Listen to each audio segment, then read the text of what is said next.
Two sisters with nothing but torn dresses and empty stomachs huddle in an abandoned frontier town, believing they're invisible to a world that has already forgotten them.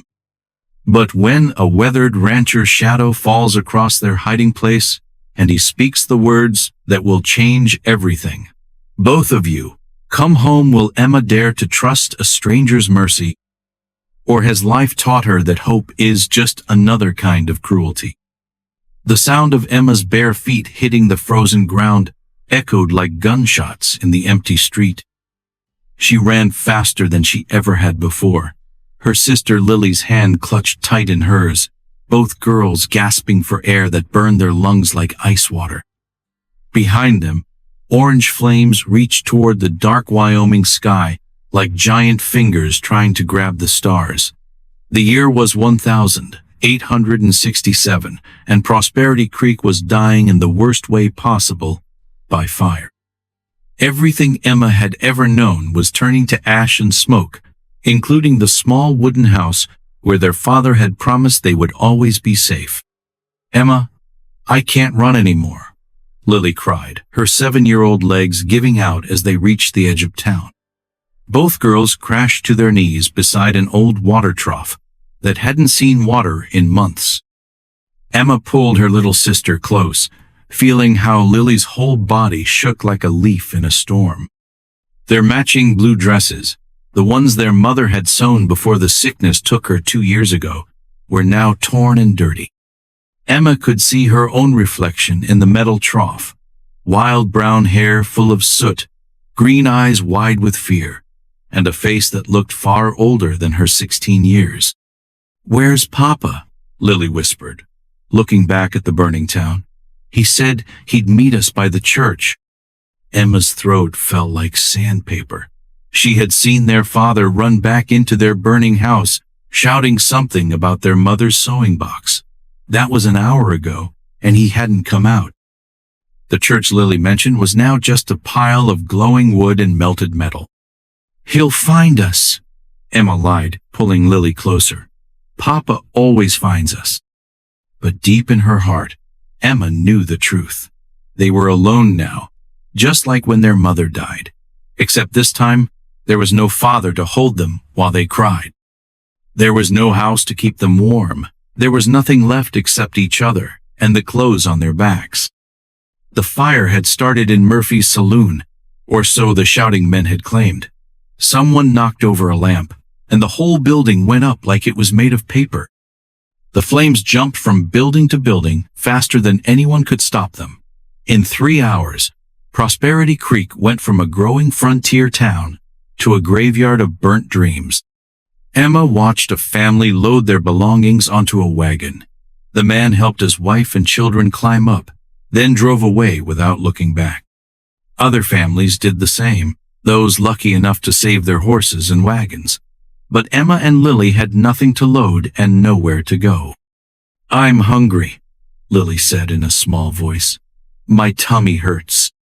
Emma realized they hadn't eaten since breakfast, which felt like days ago instead of hours. She reached into her dress pocket and found only lint and a button that had fallen off Lily's sleeve. Then her fingers touched something smooth and round, their mother's silver locket, the only thing of value they still owned. The locket held a tiny picture of their parents on their wedding day. Their father looked so young and happy, and their mother's smile was brighter than sunshine. Emma had worn it every day since their mother died, and now it felt heavier than a rock around her neck. She could sell it for food, but that would mean selling her last connection to the family they used to be, the family that was supposed to stay together forever. "We'll find something to eat tomorrow," Emma promised, though she had no idea how. "Tonight we just need to stay warm." They found shelter behind Miller's old grain store, where the wind couldn't reach them as easily. Emma pulled off her outer skirt and wrapped it around both of them like a blanket. It wasn't much, but it was better than nothing. Lily fell asleep first, curled up against Emma's side like a kitten.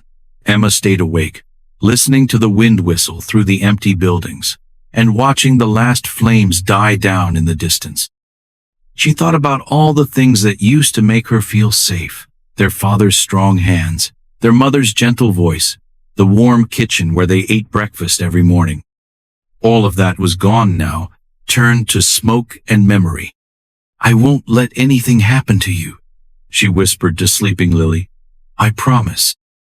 But even as she said the words, Emma wondered how she could keep such a big promise when she was just a girl herself. How could she take care of Lily when she didn't even know how to take care of herself? The next morning brought no answers, only empty stomachs and the cold reality of their situation. They walked through the burnt remains of their town, looking for anything useful among the ashes. Emma found a half-melted tin cup and a piece of bread that was only slightly burnt. Lily found a doll's shoe, which she clutched like treasure. "Maybe someone will help us," Lily said as they sat on the steps of what used to be the general store. Emma wanted to believe that, but she had learned that grown-ups usually had enough problems of their own. Why would they take on two more mouths to feed, especially two girls who had nothing to offer in return? As the sun climbed higher, more families packed up and left. The few who stayed were too busy saving their own belongings to notice two girls sitting quietly in the shadows. Emma began to understand that being invisible was sometimes worse than being in trouble. At least, when people were angry at you, they knew you existed. By afternoon, Prosperity Creek looked like a ghost town. The only sounds were the wind blowing through broken windows and the distant call of crows picking through the ashes. Emma and Lily were the only living things left in a place that had once been full of life and hope. "Are we going to die here?" Lily asked, her voice so quiet Emma almost didn't hear it. "No," Emma said firmly. "We're going to walk until we find help. There has to be another town somewhere." But as she looked at the endless prairie stretching in every direction, Emma felt smaller than she ever had before. The world was so big, and they were so little. How could two girls, with no money, no food, and no shoes, make it to anywhere safe? That's when she heard it, the sound that would change everything. The steady rhythm of horse hooves on hard ground, getting closer with each beat. Emma's heart began to race. Was it help, or was it danger? In a world that had already taken everything from them, she wasn't sure there was a difference anymore. The rider appeared through the afternoon heat like something from a dream, but Emma had learned not to trust dreams. She pressed herself harder against the grain store wall, pulling Lily deeper into the shadows, hoping they could become invisible until the stranger passed by. But the horse stopped right in front of them. "Well, I'll be," said a voice that sounded like gravel mixed with honey. "What have we here?" Emma looked up and saw the biggest man she had ever seen. Not big in a scary way, but big like a mountain, solid and steady and impossible to ignore. His hair was the color of wheat before harvest, with silver threads running through it like streams. His face was weathered from years of sun and wind, but his eyes were the kindest blue Emma had ever seen. He wore a brown leather coat that looked like it had seen 1,000 adventures, and his boots were the kind that could walk through anything. Most importantly, he didn't look at them like they were bugs to be stepped on. He looked at them like they were people who mattered. "You girls live here?" he asked, swinging down from his horse with the easy grace of someone who had spent his whole life in the saddle. "Used to," Emma managed to say, her voice coming out like a croak. She cleared her throat and tried again. "The fire took everything." The man's expression grew serious as he looked around at the burnt remains of buildings. "I heard about the fire from folks in Laramie. Came to see if anyone needed help." His eyes returned to the girls. "Looks like I found who I was looking for." Emma didn't know what to say to that. Adults usually asked where their parents were, or told them to move along, or pretended not to see them at all. This man talked to them like they were worth helping. "I'm Jacob Hayes," he said, crouching down so he was closer to their eye level. "I've got a ranch about 10 miles south of here. When's the last time you girls had a proper meal? Emma's stomach chose that moment to growl. So loud it sounded like a angry bear. Her cheeks turned red with embarrassment, but Jacob just smiled. That answers my question, he said. What are your names? I'm Emma Caldwell, she said carefully. This is my sister Lily. Hello, Mr. Hayes, Lily said in her politest voice, the one their mother had taught her to use with grown-ups. Are you a cowboy? Jacob chuckled, a warm sound that made Emma's chest feel less tight. I suppose I am, little miss. I raise cattle and horses on my ranch. Do you have any horses that like children? Lily asked, her eyes lighting up with interest. I've got an old mare named Buttercup who's gentle as a lamb, Jacob said. She loves anyone who brings her apples. Emma watched this exchange with growing suspicion. In her experience, adults who were too friendly usually wanted something in return. But what could Jacob Hayes possibly want from two homeless girls? We don't have any money, she said bluntly. We can't pay you for food or help or anything else. Something shifted in Jacob's expression, like he was seeing Emma more clearly now. Did I ask for money? No, but Emma, Jacob said gently, there are some things in this world that can't be bought or sold. Kindness is one of them. So is human decency. Emma wanted to believe him, but life had taught her to be careful about trusting people who seemed too good to be true.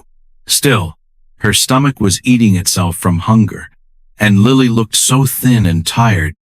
What do you want from us? She asked. Jacob was quiet for a long moment, looking out at the empty prairie. When he spoke again, his voice was softer, like he was sharing a secret. My wife, Margaret, died 2 winters ago. House has been mighty quiet since then. Maybe what I want is just some company and conversation over dinner. Maybe what I want is to remember what it feels like to have family around my table again. Emma studied his face, looking for signs of lies or hidden meanings. But Jacob Hayes looked as honest as Sunday morning, and something deep in her chest began to hope despite her best efforts to stop it. We're not charity cases, she said, lifting her chin proudly. We can work for our keep. I can cook and clean and help with animals. Lily's good at collecting eggs and feeding chickens. I'm sure you can work, Jacob said. Question is, are you willing to trust a stranger enough to come home with me? Trust. Emma turned the word over in her mind like a rock she was examining for flaws. Trust was what had made their father run back into a burning house instead of staying safe with his daughters. Trust was what had made their mother believe the doctor when he said the medicine would make her better. But trust was also what made Lily smile at Jacob Hayes like he was already a friend. Trust was what made Emma feel, for the first time in days, like maybe they weren't completely alone in the world. How do we know you're telling the truth? She asked. You don't, Jacob admitted. Just like I don't know if you girls are telling me the truth about who you are. But sometimes, Emma, you have to make a choice between being safe and being alive. And right now, I'd say both of you are more dead than alive. Emma looked at Lily, who was staring at Jacob with the kind of hope that Emma remembered feeling when she was little and still believed that grown-ups could fix anything. Then she looked at the empty street, the burnt buildings, and the long stretch of prairie that surrounded them on all sides. They could stay here and slowly starve, or they could take a chance on a stranger who might be their salvation or their doom. If we come with you, Emma said slowly, and we don't like it, will you bring us back? I'll bring you anywhere you want to go, Jacob promised. You have my word on that. Emma took a deep breath and made the choice that would change everything. All right, Mr. Hayes, we'll come with you. As Jacob helped them onto his horse, Emma wondered if she was making the biggest mistake of her life, or if she was finally making the first smart decision she'd had a chance to make since the fire. Only time would tell, but as they rode away from the ashes of their old life, Emma felt something she hadn't felt in a very long time. the possibility that tomorrow might be better than today. The first thing that hit Emma wasn't what she saw, but what she smelled. Fresh bread baking somewhere nearby, mixed with the clean scent of hay and the warm smell of horses in the sun. Jacob's ranch spread out before them like a picture from one of the books their mother used to read aloud. Rolling green hills stretched as far as Emma could see, dotted with cattle that looked like tiny toys from this distance. A wooden fence painted white as fresh snow ran along the road, leading to a house that made Emma's heart skip a beat. It wasn't fancy like the banker's house back in Prosperity Creek, but it was solid and welcoming. 2 stories tall with a wide front porch, painted yellow like sunshine with green shutters that looked freshly cleaned. Flowers grew in neat rows beside the front steps, red roses and yellow daisies that bobbed in the afternoon breeze, like they were dancing. "It's beautiful," Lily whispered, her eyes wide with wonder. Emma wanted to agree, but something cold settled in her stomach. Beautiful things had a way of being taken away just when you started to love them. She'd learned that lesson twice already in her short life. "The house has been in my family for 15 years, Jacob said as they climbed down from his horse. "Built it myself with help from my neighbors when I first came to Wyoming territory." A woman emerged from the house, wiping her hands on a blue apron. She was older than their mother had been, with gray hair pulled back in a neat bun and kind eyes that reminded Emma of their grandmother. But where Emma expected to see Jacob's wife, she realized this woman was someone else entirely. "Jacob Hayes, where have you been?" the woman called out. "I've been keeping your dinner warm for 2 hours." "Sorry, Mrs. Patterson," Jacob replied with a sheepish grin. "Found myself some company on the way back from town." He gestured toward Emma and Lily. "Girls, this is my neighbor, Eleanor Patterson. She's been keeping an eye on my place since Margaret passed." Mrs. Patterson's expression softened as she took in the girls' torn dresses and bare feet. "Oh, my stars," she murmured. "You poor dears. Come inside this instant before you catch your death of cold." Emma hesitated on the porch steps. Everything was happening so fast, and she felt like she was losing control of their situation. Back in the burnt remains of Prosperity Creek, at least she knew what to expect. Nothing. Here, she didn't know what Jacob Hayes really wanted from them, or what would happen if they couldn't live up to his expectations. "Emma?" Lily tugged on her sister's hand. "Aren't we going inside?" "Just give me a second," Emma said, looking back at the road they'd traveled. Part of her wanted to run back down that dusty path and keep walking until she found somewhere that felt safe. But another part of her, the part that was tired of being strong all the time, wanted to walk through that front door and pretend they were just normal girls visiting a nice family. Jacob seemed to understand her hesitation. "Big step, isn't it?" he said quietly, walking into a stranger's house. "We've never lived anywhere but Prosperity Creek," Emma admitted. "What if we don't fit in here? What if we do something wrong?" "Then you'll learn how to do it right," Jacob said simply. "That's what growing up is, making mistakes and figuring out how to fix them." Mrs. Patterson had disappeared inside, but now she returned with a thick shawl. "Lily dear, you're shivering like a leaf.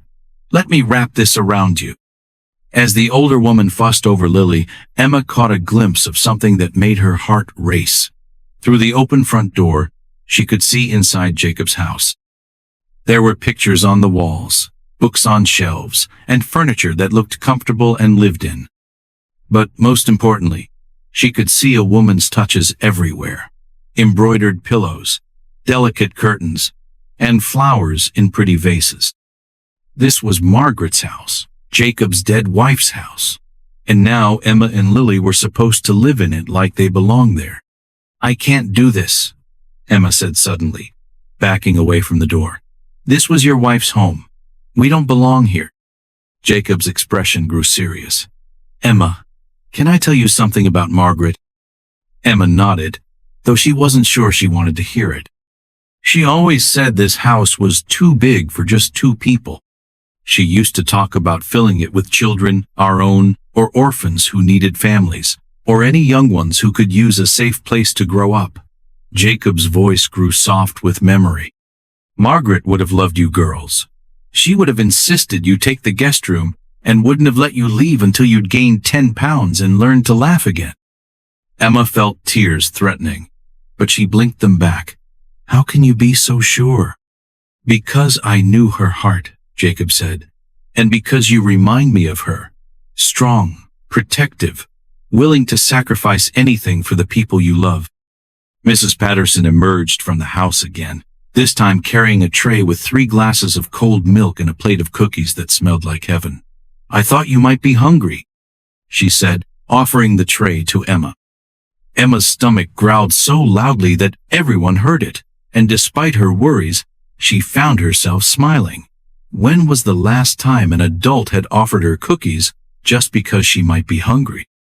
Thank you, she said, taking a glass of milk that was so cold and creamy it made her want to cry with gratitude. Mrs. Patterson has been bringing me meals twice a week since Margaret died, Jacob explained. Claims I'm hopeless at cooking, which is mostly true. Completely true, Mrs. Patterson corrected with a warm laugh. The man tried to make biscuits last month and nearly burned down the kitchen. Emma watched the easy friendship between Jacob and his neighbor, and something tight in her chest began to loosen. These weren't strangers trying to trick her into trusting them. These were good people who cared about each other, and for some reason they seemed willing to care about Emma and Lily too. Would you like to see your room? Mrs. Patterson asked gently. I made up the guest bedroom with fresh sheets and extra blankets. Our room? Lily's eyes grew wide. We get our own room? Of course you do, Jacob said. Every person deserves a space that's just theirs. As they climbed the wooden stairs, Emma marveled at how solid everything felt under her feet. The steps didn't creak or sag like the ones in their old house. The banister was smooth and polished, and the walls were painted a cheerful light blue that made Emma think of spring skies. The guest room was bigger than the entire main room of their old house. 2 beds covered with colorful quilts sat on opposite sides of the room, with a window between them that looked out over the ranch's green pastures. A wooden dresser stood against one wall, empty and waiting for belongings that Emma and Lily didn't have. It's perfect, Lily breathed, running her hand over the soft quilt on the nearest bed. Emma walked to the window and looked out at the vast expanse of land that surrounded them. In the distance, she could see cattle grazing peacefully and horses running free in a fenced pasture. It was beautiful and peaceful, and everything she'd ever dreamed a safe home might look like. But it also felt too good to be true.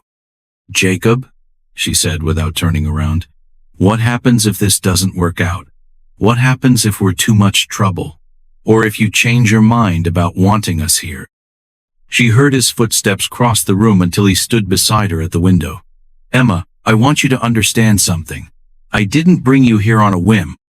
I brought you here because you need a home, and I need a family. Sometimes the best things in life happen when people who need each other find each other. But what if? What if the sun doesn't come up tomorrow? Jacob interrupted gently. What if it rains for 40 days straight? What if the cattle all learn to fly? He placed a gentle hand on Emma's shoulder. You can spend your whole life worrying about what might go wrong, or you can spend it enjoying what's going right. Which sounds better to you? Emma looked at Lily, who was testing the softness of her new mattress by bouncing gently on the edge of the bed. Her little sister looked happier than she had since before the fire, and Emma realized that her fear was the only thing standing between them and this new chance at happiness. I guess we could try staying for a while, Emma said carefully, just to see how it goes. Jacob's smile was brighter than sunshine. That's all anyone can ask for, a chance to try.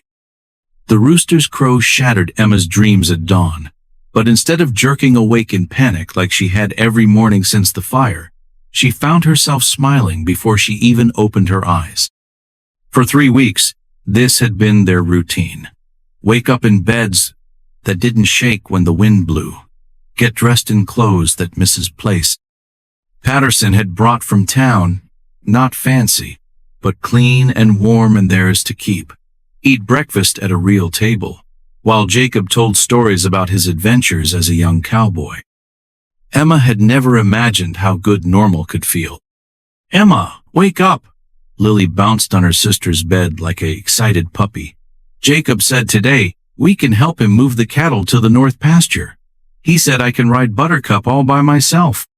Emma stretched, feeling muscles that had grown stronger from 3 weeks of good food and honest work. She discovered that she loved taking care of the chickens, and that she had a natural talent for cooking that made Jacob praise every meal like it was a feast fit for a king. More importantly, she discovered that Jacob Hayes was exactly what he appeared to be, a good man who kept his promises and never made her feel like she owed him anything more than her best effort. "Race you to the kitchen," Emma said, jumping out of bed.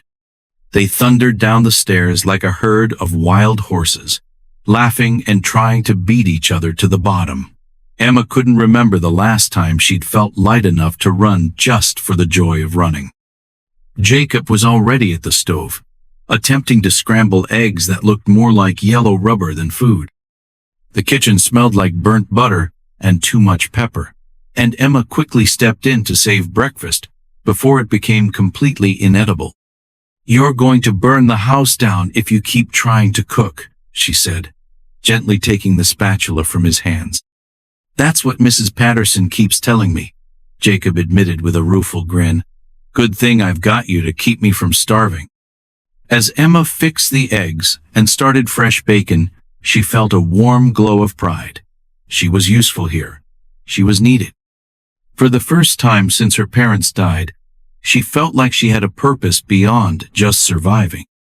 "After we move the cattle, can we go into town?" Lily asked, spinning around the kitchen in her new blue dress. "Mrs. Patterson said there's a store with peppermint sticks and ribbons for hair." Emma tensed slightly. They hadn't been to town since arriving at the ranch, and she wasn't sure she was ready to face strangers who might ask uncomfortable questions about who they were and where they came from.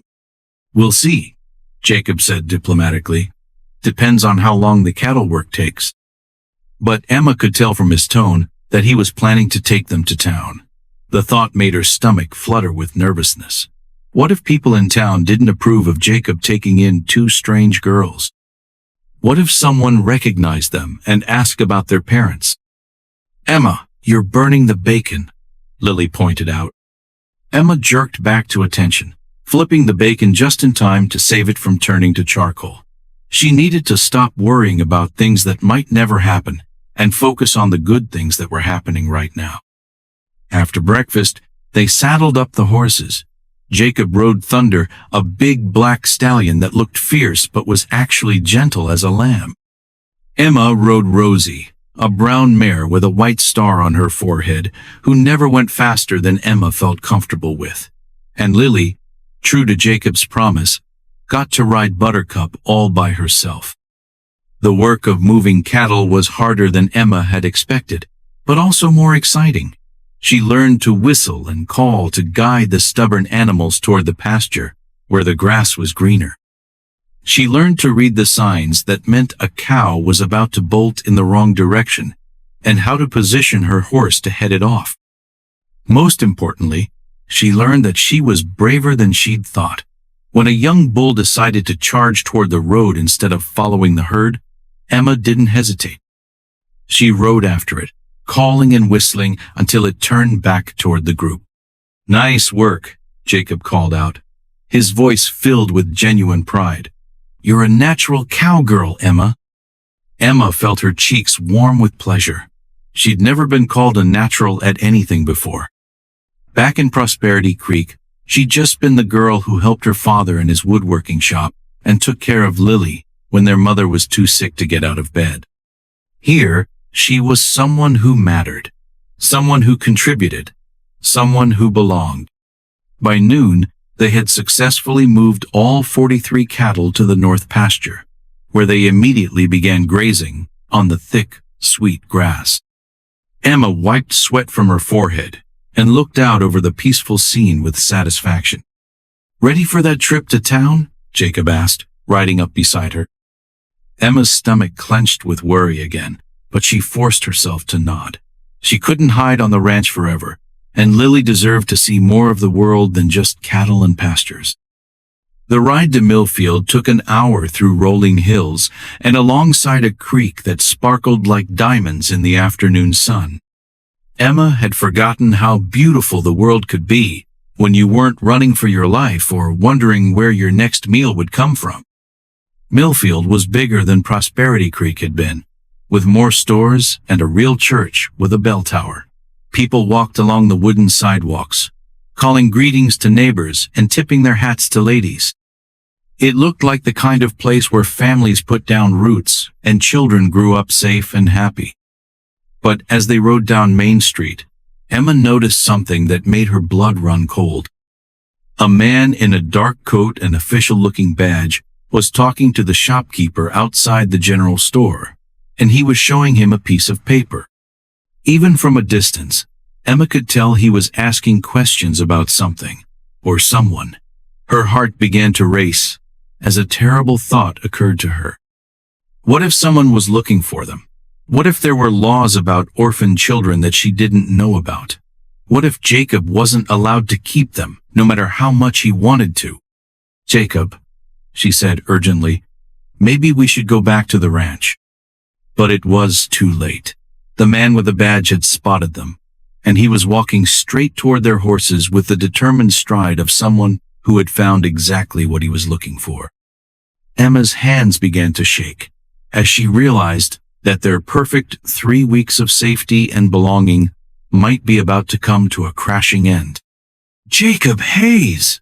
The man's voice boomed across the dusty street like thunder before a storm, and Emma's heart hammered so hard she thought it might burst right out of her chest. The badge on the man's coat caught the sunlight as he strode toward them, each step deliberate and threatening. Emma had seen that same look on men's faces before, the look of someone who believed he held all the power and planned to use every bit of it. "Deputy Marshal Curtis Bramwell," the man announced, stopping directly in front of Jacob's horse. He was thick around the middle like a tree trunk, with small dark eyes that reminded Emma of a snake's. "I believe you have something that belongs to the county." Emma felt Lily shrink closer to her on Buttercup's back.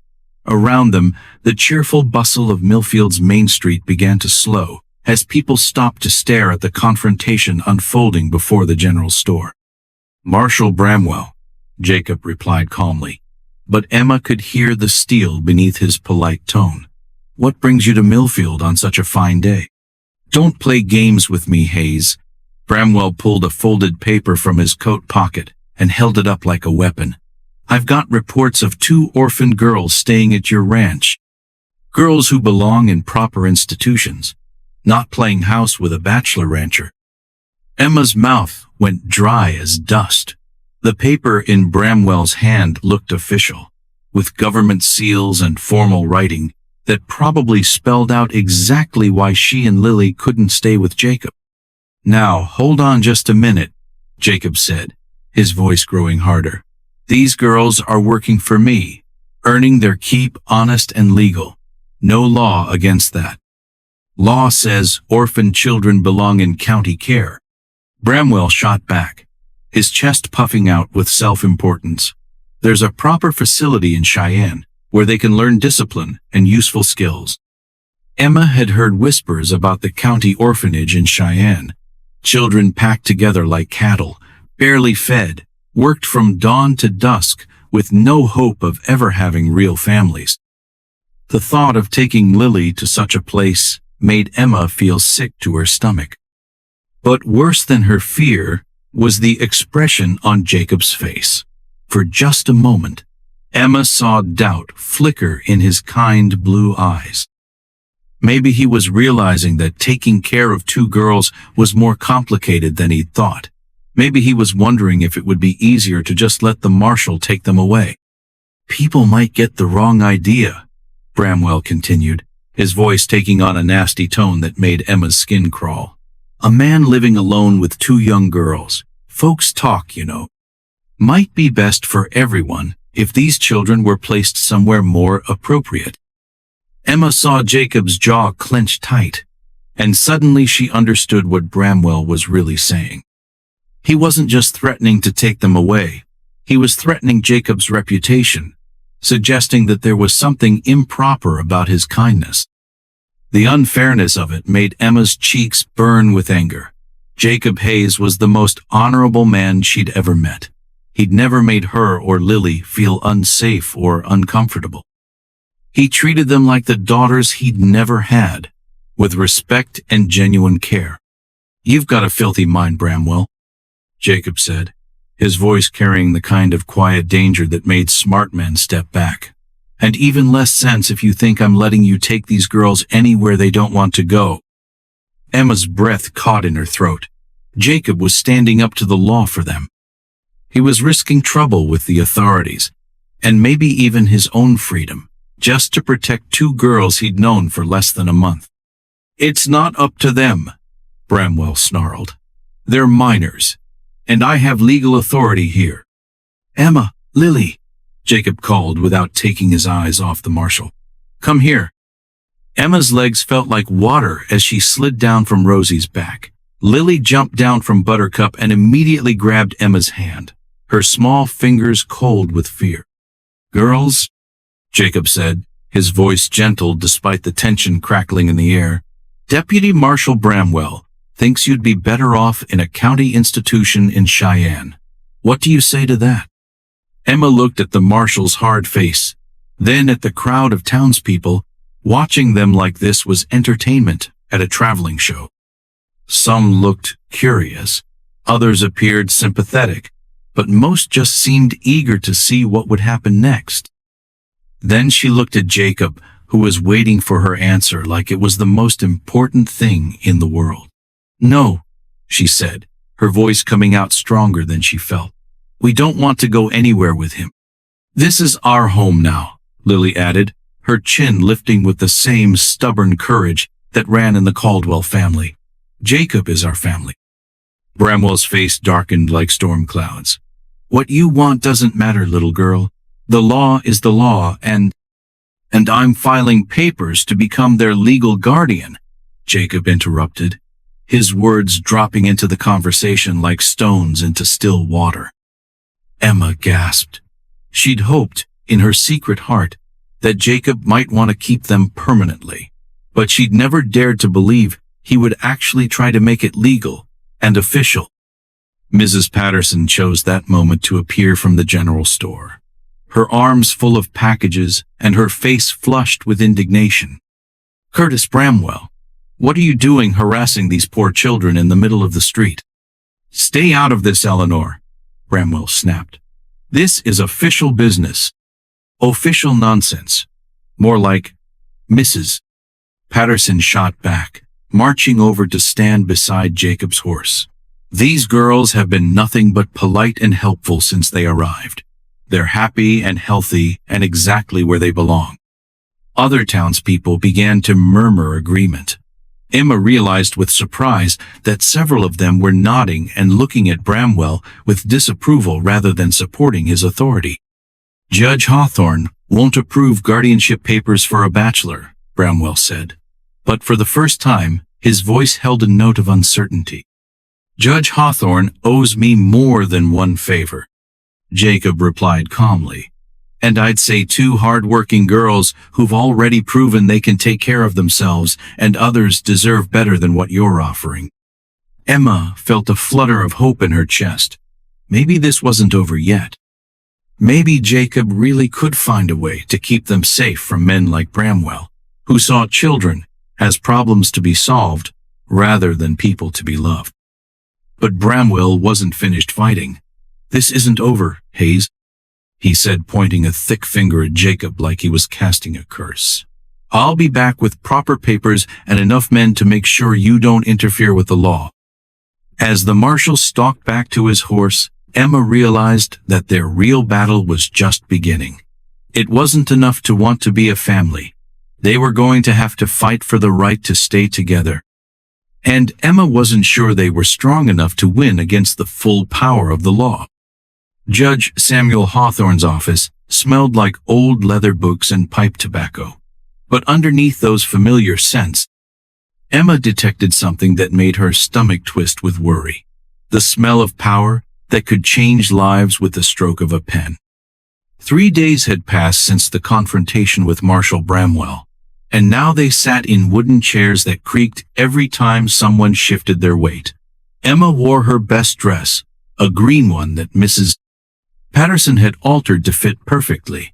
Lily sat beside her in blue calico, swinging her legs nervously and clutching a small rag doll that Jacob had bought for her in town.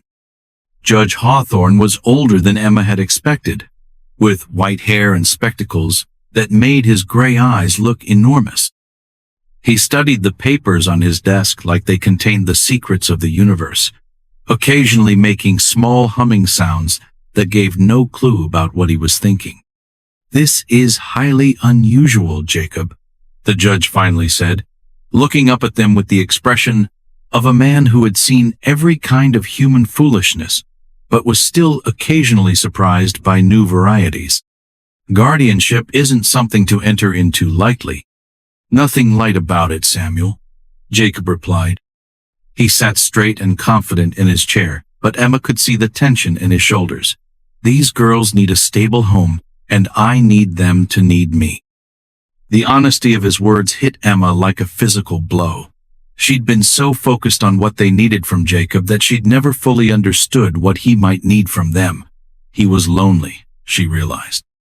The big house and successful ranch couldn't fill the empty space that Margaret's death had left in his heart. "Miss Caldwell," Judge Hawthorne addressed Emma directly, his voice formal but not unkind. "You're old enough to understand what this means. If I grant this guardianship, Jacob Hayes becomes legally responsible for you and your sister until you reach 18 years of age. Are you prepared to accept that arrangement?" Emma's throat felt thick with emotions she couldn't name. "Yes, sir," she managed, "but I need to know something first." The judge raised one bushy eyebrow. "What's that, child?" "I need to know. This isn't just charity," Emma said, her voice growing stronger as she found her courage. "I need to know we're wanted for who we are, not just pitied for what we've lost." Judge Hawthorne leaned back in his chair, studying Emma with new interest. "That's a mature question from someone so young. What makes you ask it?" Emma thought about all the times in her life when adults had made decisions for her without caring what she thought or felt. When her mother died, and everyone told her to be grateful for neighbors' help. When their father died, and people whispered about what a burden 2 orphan girls would be. "Because I've learned that feeling sorry for someone isn't the same as caring about them," she said. "And Lily deserves better than pity." Jacob turned in his chair to face her fully. "Emma, in 3 weeks you've turned my house back into a home. You've made me remember what it feels like to have someone waiting when I come in from work. Someone who cares if I'm late or worried about the weather. If that's not being wanted, I don't know what is. But what happens when we make mistakes?" Emma pressed on. "What happens when Lily breaks something valuable, or when I burn dinner, or when we fight and slam doors like regular children do? Will you still want us then?" Something shifted in Jacob's expression, and Emma saw him glance at Judge Hawthorne before answering. "Emma, do you know what Margaret used to say when I made mistakes?" Emma shook her head. She'd say, "Jacob Hayes, I didn't marry you because you were perfect. I married you because your imperfections fit with mine like puzzle pieces. That's what families do, Emma. They fit together, mistakes and all."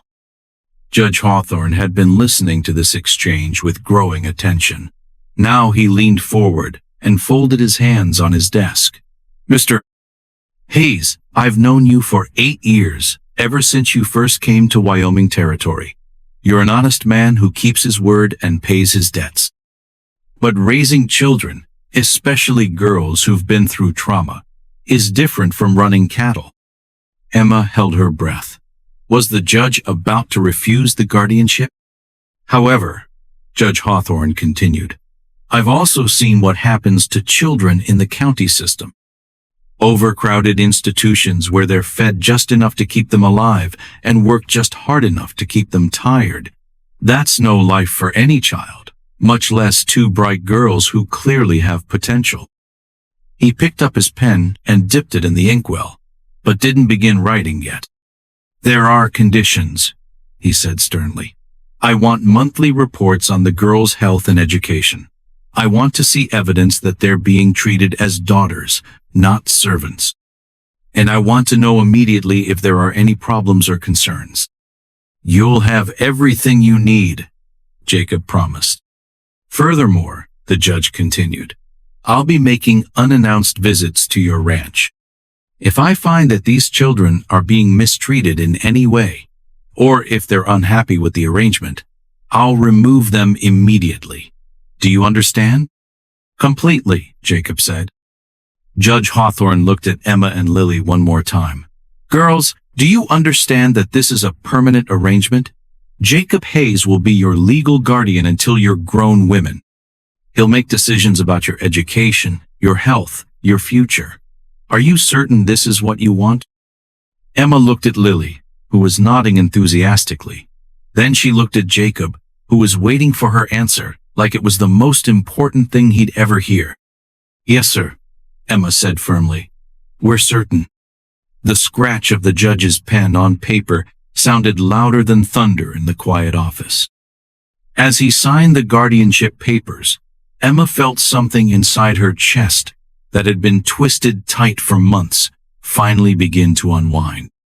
They belonged somewhere now. They had a family name and a place to call home. But more than that, they had someone who chose them not out of duty or pity, but out of love. Congratulations, Judge Hawthorne said, standing to shake Jacob's hand. You're now the legal father of 2 daughters. As they walked out of the courthouse into the bright afternoon sunshine, Emma realized that the scared, desperate girl who had hidden behind the grain store in Prosperity Creek was gone forever. In her place stood Emma Hayes, daughter, sister, and member of a family that had chosen itself. The future stretched ahead of them like the Wyoming prairie, vast and full of possibilities she'd never dared to dream about before. The blizzard hit Wyoming territory like a giant's fist, bringing with it winds that howled louder than wolves and snow that fell so thick Emma couldn't see the barn from the kitchen window. Worst storm in 10 years, Jacob muttered, pulling on his heavy coat while the house shook around them like a ship in rough seas. Outside, the wind screamed between the buildings with a sound that made Emma's teeth ache. It was their first winter as a real family, and nature seemed determined to test whether they were strong enough to survive it together. Emma pressed her face against the frosted window, watching Jacob struggle through snow that came up to his waist. Each step forward looked like it took all his strength, and the wind kept pushing him sideways like an invisible bully, trying to knock him down. He shouldn't go out there alone, Emma said, her breath fogging the glass as worry twisted in her stomach like a live thing. Jacob knows what he's doing, Mrs. Patterson said from the kitchen table, where she was teaching Lily to knit mittens from soft blue yarn. The older woman had arrived 2 days ago when the storm clouds gathered, claiming she didn't trust that stubborn man to take proper care of himself in bad weather. But Emma could hear the concern in Mrs. Patterson's voice too. This wasn't ordinary bad weather. This was the kind of storm that killed cattle, collapsed barns, and left families stranded for weeks without help from the outside world. 3 hours passed before Jacob stumbled back through the kitchen door, his face red as a beet and ice crystals hanging from his mustache like tiny diamonds. He moved slowly, like each breath hurt, and when he pulled off his gloves, Emma could see that his hands were shaking. "Lost 6 head of cattle," he reported grimly, settling into his chair beside the warm stove. "Snow drifted so high in the south pasture that they couldn't get to shelter. Found them this morning, frozen solid." Emma felt her heart sink. She'd learned enough about ranch life to know that losing cattle meant losing money, and losing too much money meant losing the ranch. What would happen to their new family if Jacob couldn't make ends meet? "The rest of the herd?" Mrs. Patterson asked, pouring Jacob a cup of coffee that steamed like a tiny campfire in his cold hands. "Crowded into the main barn. It's tight quarters, but they'll survive if the building holds." Jacob took a sip of coffee and winced. "Problem is, I'm running low on hay. If this storm keeps up much longer, I'll have to start making some hard choices about which animals to save." Emma exchanged worried glances with Lily. They both understood what hard choices meant in rancher language. Some of the cattle would have to be sold quickly, probably for much less than they were worth, or they'd all starve together. "Maybe the storm will blow over soon," Lily said hopefully, her knitting needles clicking together like tiny wooden bones. But Jacob shook his head. "Radio says this system is going to sit on us for at least another week, maybe longer." As if to prove his point, the wind picked up even stronger, rattling the windows so hard that Emma worried the glass might break. Snow pelted against the house like thrown sand, and somewhere in the distance she could hear the groaning sound of wood under pressure. "What was that?" Emma asked, her voice tight with alarm. Jacob was already on his feet, moving toward the door with the quick, alert movements of a man who'd learned to recognize danger. Sounded like it came from the barn. Before anyone could stop him, he was pulling his coat back on and heading into the storm. Emma watched through the window as his dark figure disappeared into the swirling white chaos, and a cold fear that had nothing to do with the weather settled in her bones. 20 minutes passed, then 30, then an hour. "He should be back by now," Emma said, pacing between the window and the door like a caged animal. Mrs. Patterson had stopped pretending to be calm. She stood at the other window, scanning the white landscape for any sign of Jacob's return. Maybe he's just taking extra time to check on the animals. But Emma could hear the doubt in the older woman's voice. Something was wrong. She could feel it in her chest, like a weight pressing down on her lungs. "I'm going after him," Emma announced, reaching for her coat. "Absolutely not," Mrs. Patterson said firmly. "Jacob would never forgive me if I let you go out in this storm. And I'll never forgive myself if something happens to him and I didn't try to help." Emma shot back, her voice rising with desperation. "He's my father now. Family doesn't leave family behind." Before Mrs. Patterson could argue further, Emma heard it, a sound that made her blood freeze in her veins. It was Jacob's voice, but not calling for help like she'd expected. Instead, he was making a terrible noise, a gasping, choking sound that meant only one thing. He was hurt. Emma didn't think. She grabbed the rope that Jacob kept by the door for emergencies, tied one end around her waist and the other to the kitchen table, and plunged into the storm before Mrs. Patterson could stop her. The cold hit her like a physical blow, stealing her breath and making her eyes water instantly. The wind tried to push her sideways, then backward, then lift her right off her feet.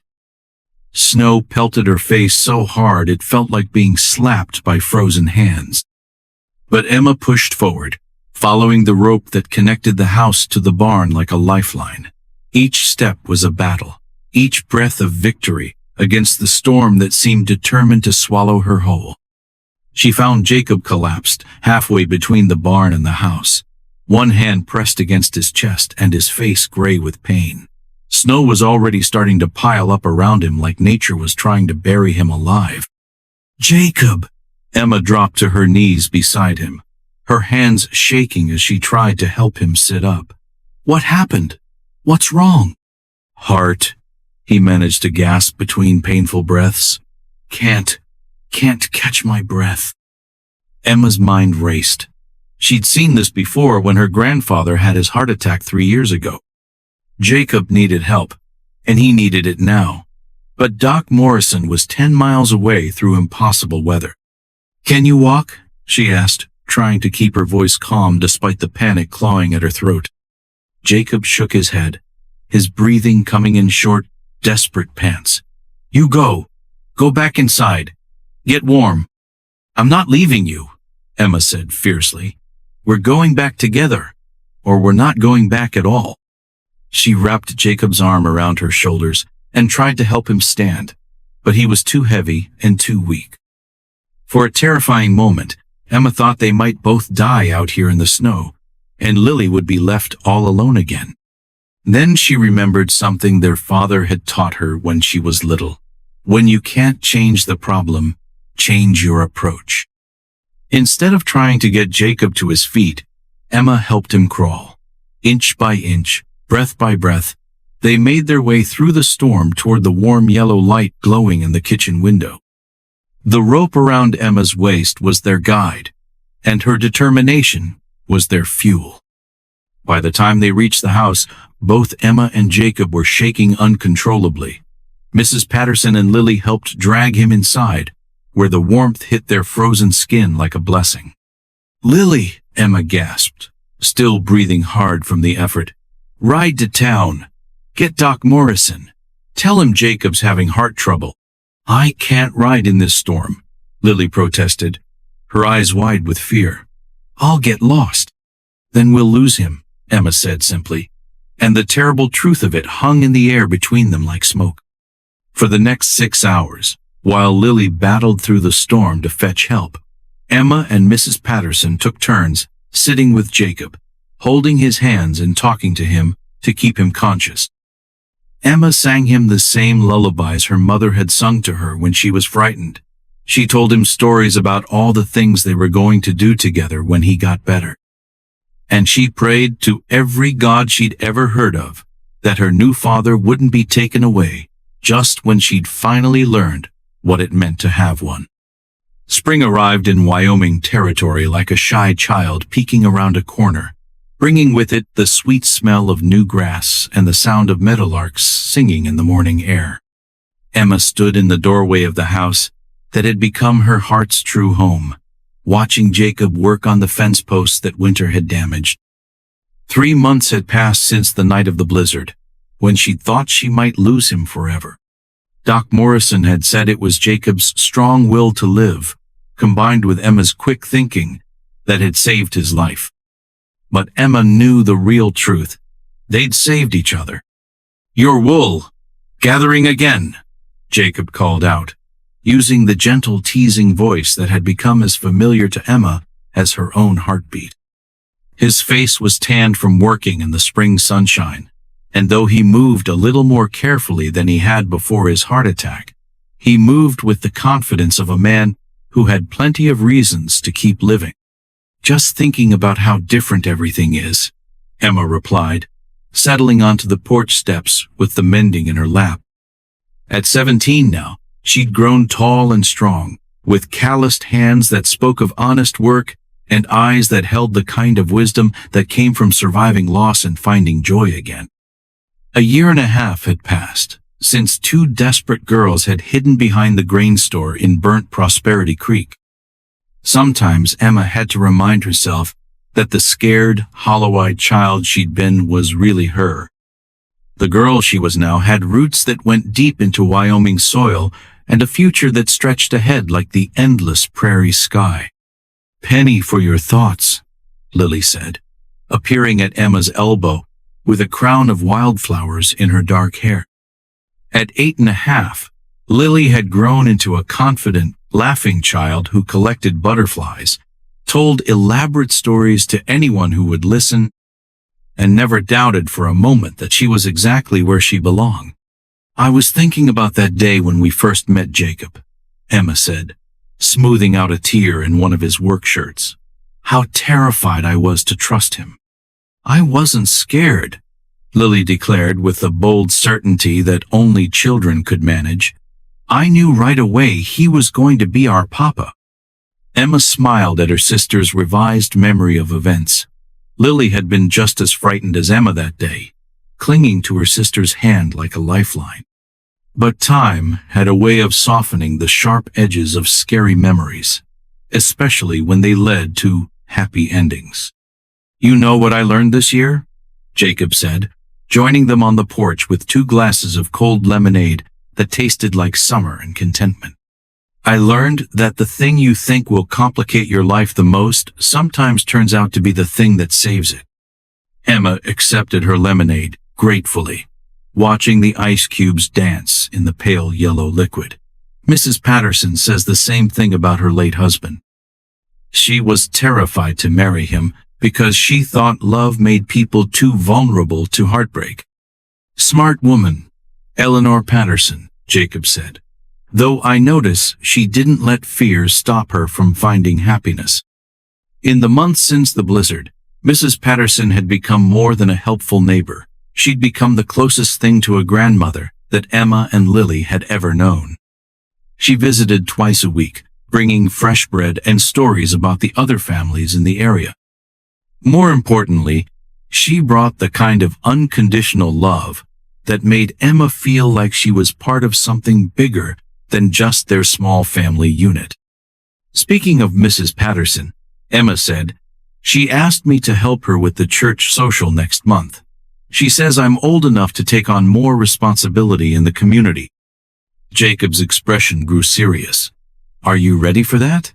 People will ask questions about where you came from, why you're here. Some folks still remember Marshall Bramwell's visit and wonder about our arrangement. Emma had thought about this moment many times over the past year, the moment when she would have to decide whether to hide from her past or own it completely. Let them ask, she said, lifting her chin with the same stubborn pride that had kept her going through the darkest days of her life. I'm not ashamed of being an orphan, and I'm not ashamed of the choices we made to survive. If people have a problem with our family, that says more about them than it does about us. Jacob's smile was brighter than the spring sunshine warming their faces. That's my girl, he said with the kind of pride that came from watching someone you love grow into their own strength. Lily jumped up from the porch steps and did a little spinning dance in the yard, her flower crown slipping sideways over one ear. I want to help with the church social too. I can make my special biscuits, the ones that don't burn anymore. Emma laughed, remembering Lily's early attempts at cooking, which had resulted in more smoke alarms than edible food. Your biscuits are perfect now, Lily, almost as good as Mama's were. The mention of their mother no longer brought the sharp stab of grief it once had. Instead, Emma felt the warm glow of good memories, preserved like flowers pressed between the pages of a favorite book. Their parents would always be part of who Emma and Lily were, but they were no longer defined by loss. You know what I think? Jacob said, settling back in his rocking chair with the contentment of a man who had found his purpose. I think home isn't a place you're born into. It's a place you choose, with people who choose you right back. Emma looked out over the rolling green pastures, where Jacob's cattle grazed peacefully, their coats shining in the afternoon light. She breathed in the sweet air that smelled of grass and wildflowers and the promise of tomorrow. She listened to the sound of Lily's laughter mixing with the distant lowing of cattle and the whisper of wind through the trees Jacob had planted the year before. This was home, not because it was perfect, but because it was theirs. Sometimes, Emma said quietly, the best families are the ones that find each other when they need each other most. Jacob reached over and squeezed her hand, his calloused palm warm and steady against hers. Couldn't have said it better myself, daughter. As the sun began to set over the Wyoming territory, painting the sky in shades of pink and gold, Emma Hayes, no longer Emma Caldwell, no longer the desperate orphan girl who had once hidden behind a grain store, sat on her front porch surrounded by the people who had chosen to love her. The prairie wind still blew across the endless grassland, but now it carried with it not the whisper of loneliness, but the promise of belonging. And that, Emma thought as she watched her sister chase fireflies in the gathering dusk, made all the difference in the world. In the distance, a meadowlark called out its sweet evening song, and Emma's heart answered with a melody all its own, the song of a girl who had finally found her way home.